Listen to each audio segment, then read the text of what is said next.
تهدي من أحببت ولكن الله يهدي من يشاء وهو أعلم بالمهتدين.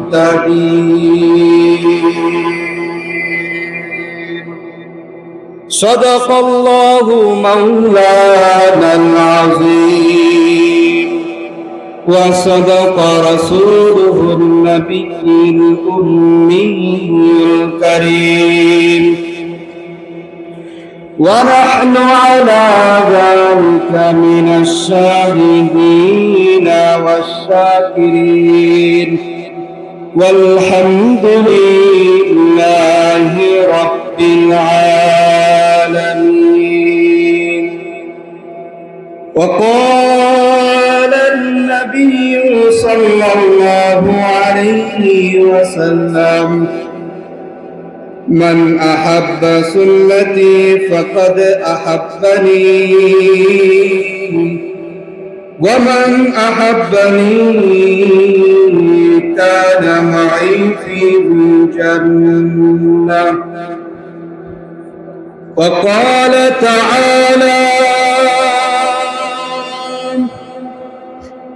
آية أخرى بسم الله الرحمن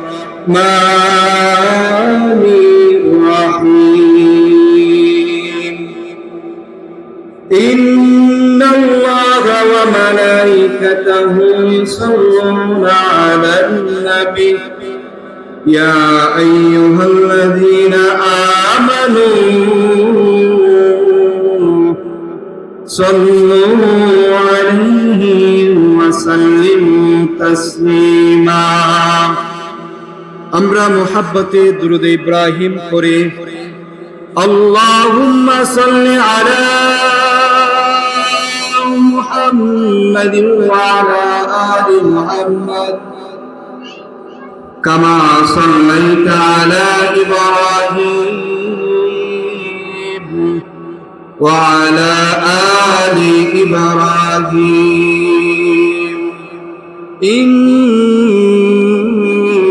إنك حميد مجيد.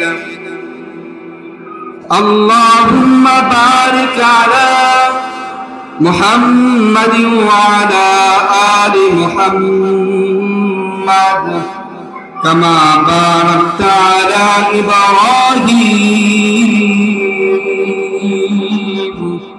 وعلى آل إبراهيم إنك حميد مجيد. بلغ العلا بكماله كشف الدجى بجماله حسنت جميع خصاله صلوا عليه وآله محبت لا إله لا إله لا إله مازر بازر غير الله পীর ফকির গায়রুল্লাহ সিজদা করব এক আল্লাহর লা ইলাহা লা ইলাহা লা ইলাহা ইল্লাল্লাহু মুহাম্মাদুর রাসূলুল্লাহ সাল্লাল্লাহু আলাইহি ওয়াসাল্লাম। আলহামদুলিল্লাহ, শুকরিয়া আদায় করছি সেই মহান রব্বুল আলামিনের দরবারে, যে মহান রব্বুল আলামিন আপনাকে আমাকে দুনিয়ার সমস্ত জায়গা থেকে ফারেক করে মাদ্রাসাতু আব্দুল্লাহ দারুল উলুম আশুরিয়া ও এলাকাবাসীর উদ্যোগে পঞ্চম বার্ষিক ওয়াজ মাহফিলের আয়োজনের আজকের প্রথম দিনের সম্মানিত মেহমান মুফতি ওমর ফারুক সন্দীপী সাহেব। আজকের আলোচনার প্রধান বক্তা মুফতি মাহফুজুর রহমান জাবের কুয়াকাটা। আজকের প্রধান আকর্ষণ মুফতি ইস্কান্দার সাহেব নানুপুরি সাহেব।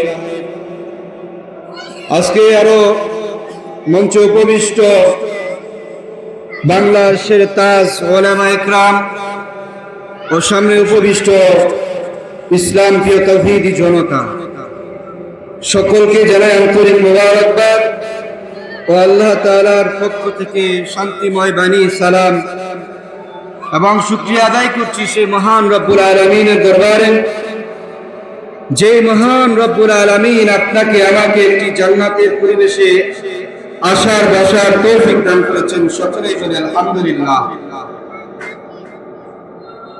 আরো শুকরিয়া আদায় করছি সেই মহান রব্বুল আলামিনের দরবারে, যে মহান রব্বুল আলামিন আপনাকে আমাকে দুনিয়ার মধ্যে সর্বোত্তম জাতি মানব এবং পাশাপাশি সর্বশেষ নবীর উম্মত হিসেবে প্রেরণ করেছেন। এই নবীর উম্মত হওয়ার জন্য শত শত নবী রাসূল আল্লাহ তাআলার কাছে দরখাস্ত দিয়েছেন, কিন্তু আল্লাহ রাব্বুল আলামিনের কাছে কিন্তু আমি আর আপনি দরখাস্ত করেছি। আমরা কেউ আল্লাহ তাআলার কাছে দরখাস্ত করি নাই। আল্লাহ তাআলা আপনার আমারে মায়া করেন, আল্লাহ তাআলা আপনাকে আমাকে মুহাব্বত করেন বিদায় আল্লাহ রাব্বুল আলামিন আপনার আমারে শেষ নবীর উম্মত বানাইছেন। শেষ নবীর উম্মত কেন বানাইলেন? আল্লাহ তাআলা সূরা জারিয়াত 56 নম্বর আয়াতে বলেন, ওয়ামা খালাকতুল জিন্না ওয়াল ইনসা ইল্লা লিয়াবুদুন। আমি আল্লাহ তাআলা মানুষ এবং জিনকে বানাইলাম একমাত্র আল্লাহ তাআলার ইবাদত করার জন্য। তাহলে মুহতারাম হাজিরিন, আল্লাহ রাব্বুল আলামিন আপনারে আমারে কেন বানাইছেন? আল্লাহ তাআলার ইবাদত করার জন্য। কি করার জন্য? আল্লাহ তাআলার ইবাদত করার জন্য আপনারে আমারে আল্লাহ রাব্বুল আলামিন এত সুন্দর করে বানাইছেন। আল্লাহ তাআলা বানায়া বলেন, ওয়াত-তিনি ওয়াজ-যাইতুনি ওয়া তুরি সিনিনা ওয়া হাযাল বালাদিল আমিন লাকাদ খালাকনাল ইনসানা ফি আহসানি তাকবীর।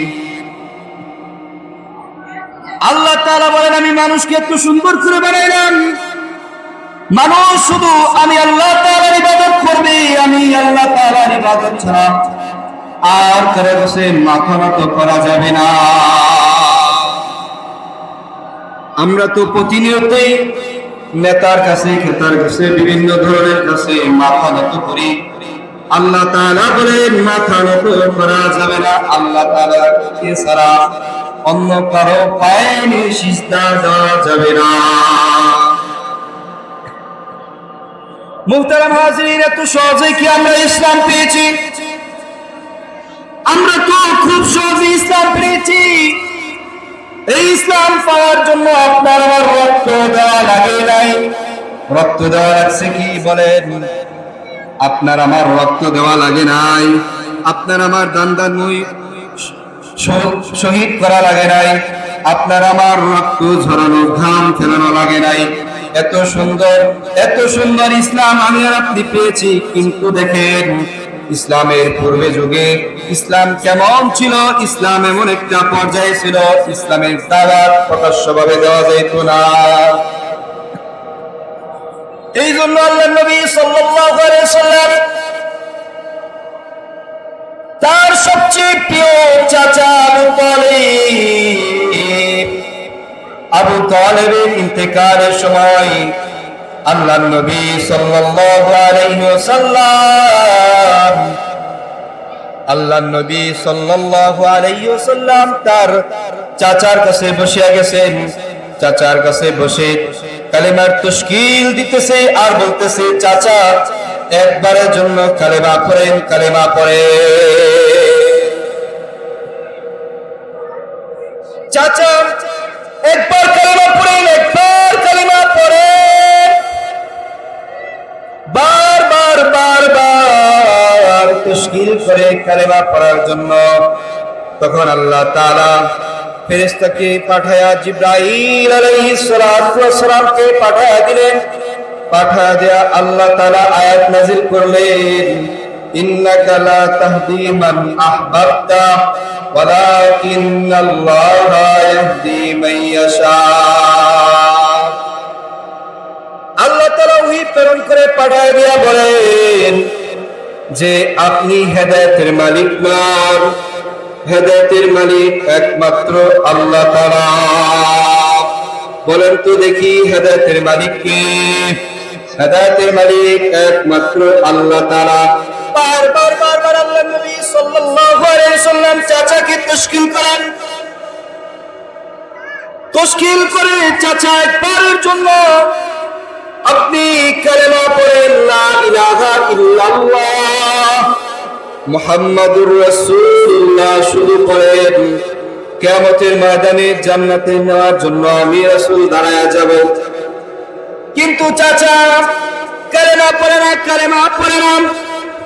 চাচার কালেমার তাশকিল বারবার বারবার আপনার আমার নবী করতেছেন। তাশকিল করেন, কারণ হেদায়েতের মালিককে তাশকিল করলে কোনো কাজ হবে না। তাশকিলে কোনো কাজ হবে না, কারণ হেদায়েতের চাবিকাঠি একমাত্র আল্লাহ তাআলার কাছে। কার কাছে? আল্লাহ তাআলার কাছে। হেদায়েত কত প্রিয়! হেদায়েত যদি কারো কপালে থাকে, হেদায়েত যদি কারো কপালে থাকে, সে শতবার দূর থেকে আয়েশা হেদায়েত পেয়ে যাবে। আর যদি হেদায়েত কপালে না থাকে, বাড়ির পিছনে মাহফিল হইতেছে কিন্তু সৌভাগ্য হয় নাই মাহফিলের প্যান্ডেলে আসার জন্য। কথা বলেন ঠিক কিনা? মাহফিলে আসার জন্য হেদায়েত প্রাপ্ত হওয়া লাগে।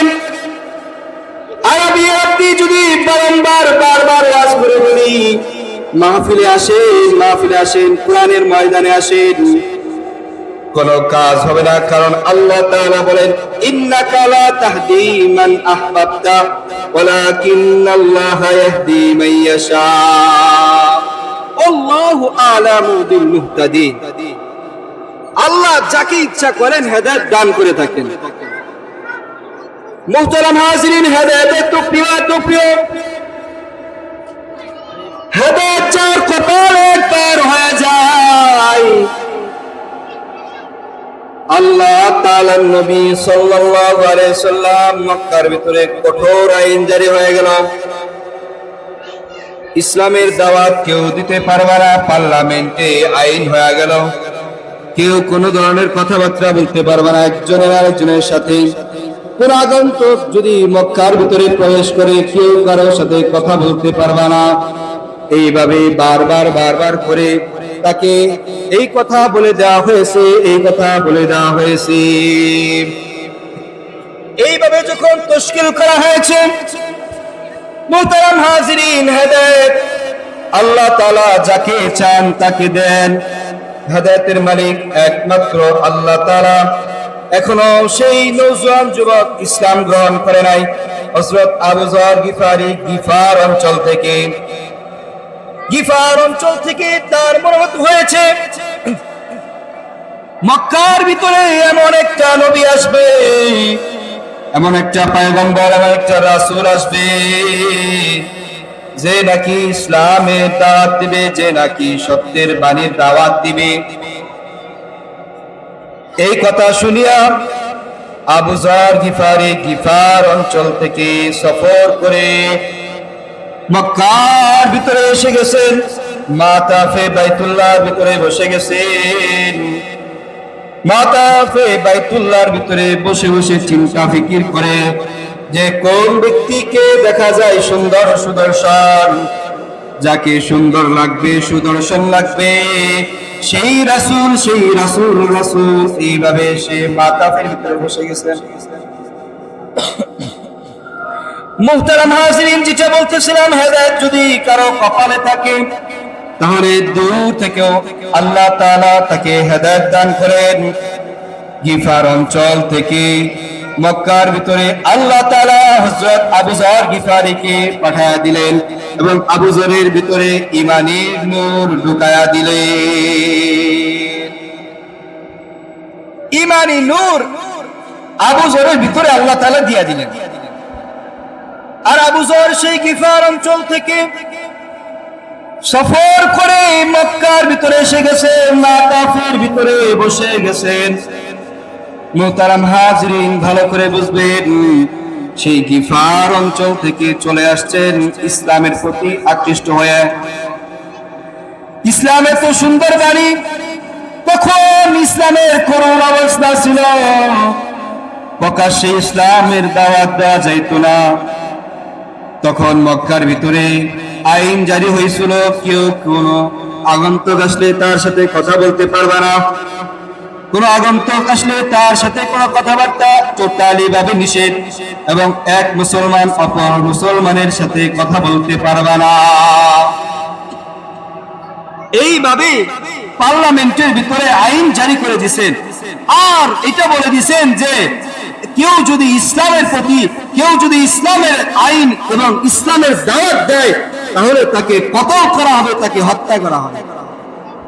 আর আমি আর আপনি এত সহজভাবে ইসলাম পেয়ে গেলাম, বাবা মুসলমান, দাদা মুসলমান, মুসলমানের সূত্রে আমরা মুসলমান হয়ে গেলাম, কিন্তু আজকে আমাদের ইসলাম, আমাদের নবী, আমার আপনার নবীর চাদর নিয়ে টানাটানি করে আমার আপনার কোনো প্রতিবাদ আমার আপনার ভিতরে নাই। কথা বলেন ঠিক কিনা? আমার আপনার ভিতরে কোনো প্রতিবাদ নাই। আমার আপনার নবীর চাদর মুবারক নেয়া ওই গোলাম আহমদ কাদিয়ানী টানাটানি করতেছে। আমার আপনার নবী বলে গেছেন, আনা খাতামুন নাবিয়িনা লা নাবিয়্যা বাদি, আমি শেষ নবী, আমার পরে আর কোন নবী আসবে না। কিন্তু বর্তমান ক্রমে ক্রমে কাদিয়ানী আমাদের সমাজে বেশি দেখা যায় কি যায় না, তাদের আওয়াজ বাড়ি হইতেছে। কিন্তু আপনি আর আমি রাসূলের আশিক হয়ে, রাসূলকে ভালোবেসে আপনার আমার ভিতরে প্রতিবাদের কোনো মিছিল নাই। ব্যক্তিগতভাবে যে আপনি প্রতিবাদ করবেন এইটুকু আপনার ভিতরে নাই। কিন্তু আল্লাহর নবী সাল্লাল্লাহু আলাইহি ওয়াসাল্লাম বলে গেছেন, যে আমার পরে নবী দাবি করবে সে স্পষ্টভাবে কাফের। কি বলেন? স্পষ্টভাবে কাফের। আর এটা বাংলাদেশের আইনে যদি হয়, পাশ হইলেও কাফের, পাশ না হইলেও কাফের। কাদিয়ানী কি বলেন? কাফের। কি? রাসূল সাল্লাল্লাহু আলাইহি ওয়াসাল্লামের চাদর মুবারক নিয়ে যে টানাটানি করবে সে স্পষ্টভাবে কাফের। বাংলার জমিনে যদি স্পষ্টভাবে ঘোষণা দেওয়া হয় যে কাদিয়ানী কাফের, ফতোয়া যদি পার্লামেন্টে পাস হয়, হলে হবে, না হলে নাই।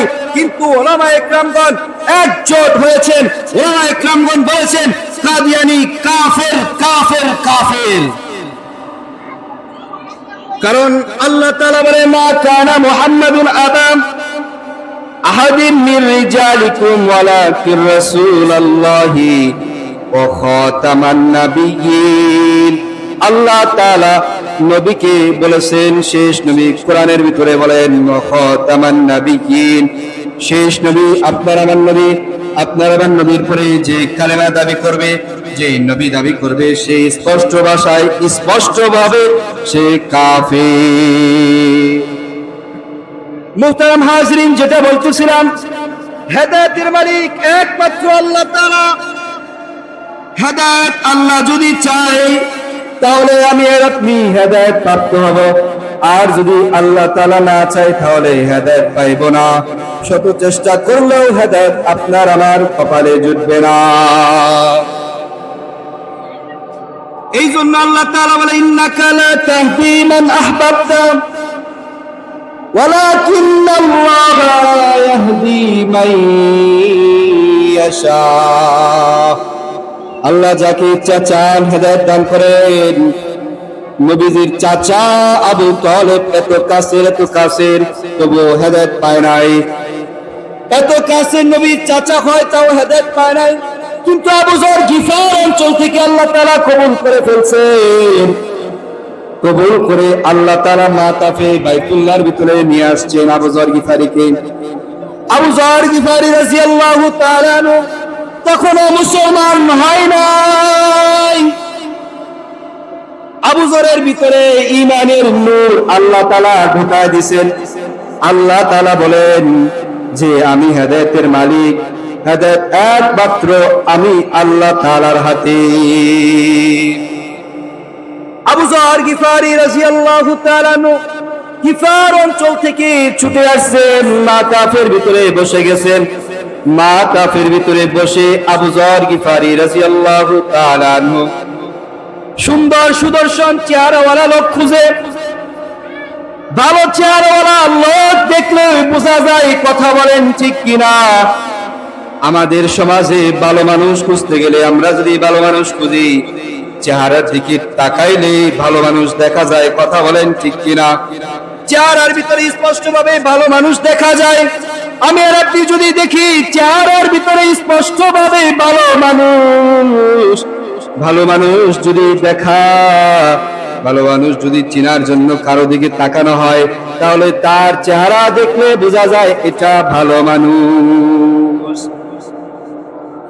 এই জন্য বলা হয়েছে হেদায়েতের মালিক একমাত্র আল্লাহ তাআলা। কে হেদায়েতের মালিক? একমাত্র আল্লাহ তাআলা। আল্লাহ তাআলা যাকে কবুল করেন, আল্লাহ তাআলা সেই দূর গিফার অঞ্চল থেকে নিয়ে মদিনায় মক্কার ভিতরে বসায় দেন হেদায়েতের জন্য বসায় দিয়েছেন আল্লাহ। আল্লাহ বলেন ইন্নাকা লা তাহদি মান আহবাবতা ওয়ালাকিন্নাল্লাহা ইয়াহদি মান ইয়াশা। আল্লাহ বলেন হেদায়েতের মালিক একমাত্র আমি আল্লাহ তাআলা। রাসূল আপনি আপনার চাচাকে যত তশকিল করেন না কেন, আপনি কালেমা পড়াইতে পারবেন না। রাসূল তার আপন চাচার কাছে বসিয়া চাচাকে কালেমার তশকিল করে, কালেমার তশকিল। চাচা একবারের জন্য কালেমা পড়ে নেন, চাচা একবারের জন্য কালেমা পড়ে নেন। চাচা তাকে গল্প শোনাবো করে যে মুহাম্মদ তোমার ধর্ম সত্য, মুহাম্মদ তুমি সত্য, তোমার কিতাব সত্য, তুমি সব নবুয়তি, তোমার প্রতি যে ওহী আসে সব কিছু সত্য, কিন্তু আমি তোমাকে মানি না, তোমার অনুসরণ করি না। এই জন্য মুহতারাম হাজিরিন, আপনার আমার ভিতরে যদি আশিক থাকি, রাসূলের প্রতি প্রেম ভালোবাসা থাকে, আল্লাহ চাইলে দূর থেকেও গিফার অঞ্চল থেকেও আপনারে আমারে হযরত আবু যর গিফারিকে যেভাবে দূর অঞ্চল সেই গিফার অঞ্চল থেকে মক্কার মাতাফের ভিতরে আইনা বনায় বসায় দিয়েছেন, ওই হেদায়েতের জন্য। ওই হেদায়েত আপনার আমার কপালে যদি থাকে, তাহলে আল্লাহ তাআলা বলেন যে ওই হেদায়েত সহজে পাওয়া যাবে। আবু যর গিফারি রাদিয়াল্লাহু তাআলা আনহু মাতাফের ভিতরে বসে আছেন আর সুন্দর চেহারাওয়ালা লোক খুঁজে। হযরত আলী রাদিয়াল্লাহু তাআলা সকালবেলা বসে দেখেন যে একই স্থানে লোক বসে আছে। বিকালবেলা কাজকর্ম শেষে হযরত আলী রাদিয়াল্লাহু তাআলা আবার যখন বাড়ি ফিরে, তখন দেখে এই লোক একই স্থানে বসে আছে। লোকটাকে ডাক দিয়া বলে, ভাই আপনাকে তো মনে হচ্ছে দূর থেকে সফর করে আসছেন, কোথা থেকে আসছেন এই কথা জিজ্ঞাসা করতে পারে না, কারণ তখন মক্কার ভিতরে স্টিমার রোলার চালায় দিছে। কেউ কারোর সাথে কোনো কথাবার্তা বলতে পারবা না, কেউ ইসলামের দাওয়াত দিতে পারবা না। ইসলাম তখন একেবারে নাজেহাল অবস্থায় ছিল। আবু যর গিফারিকে হযরত আলী রাদিয়াল্লাহু তাআলা জিজ্ঞাসা করলেন, খাবার খাইছেননি? মাথা নাড়া দিয়া বলে, না না, খাবার খাই নাই। তখন আলী রাদিয়াল্লাহু তাআলা বলেন, তাহলে আমার বাসায় মেহমান হন। হযরত আবু যর গিফারি রাদিয়াল্লাহু তাআলা তার বাসায় মেহমান হইলেন, খাবার খাইলেন। খাবার খেয়ে চলে আসলেন, আবার স্থানে বসে রইলেন। পরের দিন আলী রাদিয়াল্লাহু তাআলা আনহু আবার যখন যায়, আবু যর একই স্থানে একইভাবে বসা আছে। আবার যখন আলী রাদিয়াল্লাহু তাআলা আনহু কাজকর্ম করে আবার আপন স্থানে নিজ বাড়ির দিকে ফিরে, তখন দেখে যে ওই ব্যক্তি অর্থাৎ আবু যর ওই স্থানে বসে আছে। ওই স্থানে যখন আবু যর বসে আছেন, ওই স্থানে আসার পর আলী রাদিয়াল্লাহু তাআলা আনহু আবার ডাক দিয়ে বলেন, ভাই তুমি আজকে এখানে বসে আছো, খাবার খাইছনি? মাথা নাড়া দিয়া বলে না।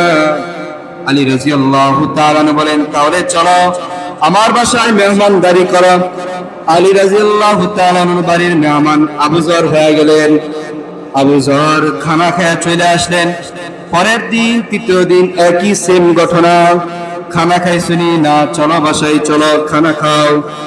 খানা খায় আর আবু যর গিফারি রাদিয়াল্লাহু তাআলা আনহুকে উদ্দেশ্য করে বলেন, তোমার বাড়ি কোথায়? এটা জিজ্ঞাসা করতে পারি না, তারপরে জিজ্ঞাসা করতেছি। আলী রাদিয়াল্লাহু তাআলা আনহু তাকে জিজ্ঞাসা করলেন, তোমার বাড়ি কোথায়? তোমার বাড়ি কোথায়?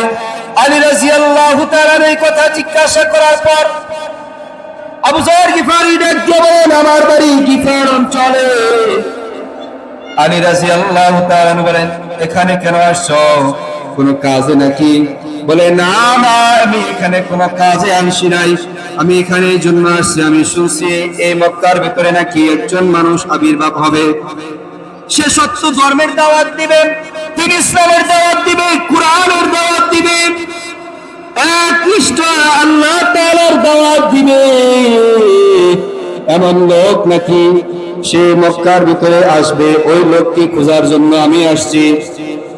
আবু যর গিফারি রাদিয়াল্লাহু তাআলা আনহু ডাক দিয়ে বলেন, আপনি কি ওই লোককে চিনেন নাকি? আলী রাদিয়াল্লাহু তাআলা আনহু আবু যরকে জড়া বলেন, আবু যর, আমি চিনি বলতে কি, আমি ওই ব্যক্তির হাতে সর্বপ্রথম যুবকদের মধ্যে সর্বপ্রথম মুসলমান, সর্বপ্রথম মুসলমান আমি যুবকদের হাতে, আমি কেন চিনব না? এই কথা বলার পর আবু যর বলে, তাহলে নবীকে আমারে দেখা দাও, নবীকে আমারে দেখা দাও। আলী রাদিয়াল্লাহু তাআলা আনহু ডাক দিয়ে বলেন, ইসলামের করুণ অবস্থা। আলী রাদিয়াল্লাহু তাআলা আনহু বলেন, ইসলামের করুণ অবস্থা, তোমার আমি প্রকাশ্য নবী দেখাইতে পারবো না, প্রকাশ্যে রাসূলকে দেখাইতে পারবো না, প্রকাশ্যে তোমাকে দেখাইলে হত্যা করার আইন মক্কার ভিতরে জারি হয়েছে। ও আবু যর, এই যে আমি একটা পাথরের টুকরা নিলাম, পাথর, এই পাথরের টুকরা নিয়ে আমি হাঁটতে শুরু করব, তুমি আমার পেছনে হাঁটবা, তুমিও আমারে চিনো না, আমিও তোমারে চিনি না।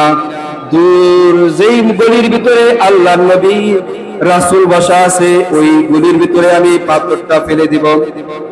ওই গলিতে যখন পাথর ফেলবো, পাথর ফেলার পর বুঝবা ওই গলির ভিতরে আল্লাহর নবী বসে আছেন। আলী রাদিয়াল্লাহু তাআলা আনহু সামনে সামনে রওনা হইলেন, পেছনে আবু যর। চলতে চলতে এমন এক পর্যায়ে আসছে যেখানে রাসূল বসা আছে, পাথরটা ওই গলির ভিতরে ফেলে দিয়া আবু যরকে দেখা দিল, রাসূল এখানে আছে, তুমি এখানে যাও। আর আলী রাদিয়াল্লাহু তাআলা আনহু সামনের দিকে চলে গেলেন। মুহতারাম হাজরিন, আবু যর ওই গলিতে যায়, দেখে সুন্দর চেহারা একজন লোক বসে আছে, সুন্দর চেহারা একজন লোক বসে আছে। দেখে সাথে সাথে বলে, মক্কার কাফের বেঈমান মুশরিকেরা, তোরা তো মানুষ চিনলি না, এই মানুষ কখনো মিথ্যাবাদী হইতে পারে না, এই চেহারাওয়ালা মানুষ কখনো মিথ্যা কথা বলতে পারে না। পর্দা সরায় ভিতরে প্রবেশ করলেন, রাসূলের হাতে হাত রেখে ইসলাম গ্রহণ করলেন। ইসলাম গ্রহণ করার পর আল্লাহর নবী সাল্লাল্লাহু আলাইহি সাল্লাম আবু যরকে বলে দিল, আবু যর, প্রকাশ্যে ইসলামের দাওয়াত দেওয়া যাবে না, প্রকাশ্যে ইসলামের দাওয়াত দেওয়া যাবে না, তুমি কালেমা পড়ে মুসলমান হয়েছো, এটা তুমি গোপন রাখবা। হযরত আবু যর গিফারি রাদিয়াল্লাহু তাআলা তার ভিতরে এমন ঈমানী চেতনা ছিল, এমন ঈমানী চেতনা আবু যরের ভিতরে ছিল। আবু যর গিফারি রাদিয়াল্লাহু তাআলা আনহু মাতাফে তাওয়াফ করার সময় তাওয়াফ করে ঘুরে ঘুরে চক্কর ঘুরতে ঘুরতে এক সময় বলে ফেলল আশহাদু আল্লা ইলাহা ইল্লাল্লাহ, আশহাদু আল্লা ইলাহা ইল্লাল্লাহ, আশহাদু আল্লা ইলাহা ইল্লাল্লাহ। যে আশহাদু আল্লা ইলাহা ইল্লাল্লাহর আওয়াজ দিছে, সাথে সাথে আশেপাশের কাফের বেঈমান মুশরিকের দল আবু যরকে ঘিরে ধরছে এবং মারতে শুরু করলো, রক্তাক্ত করে ফেললো।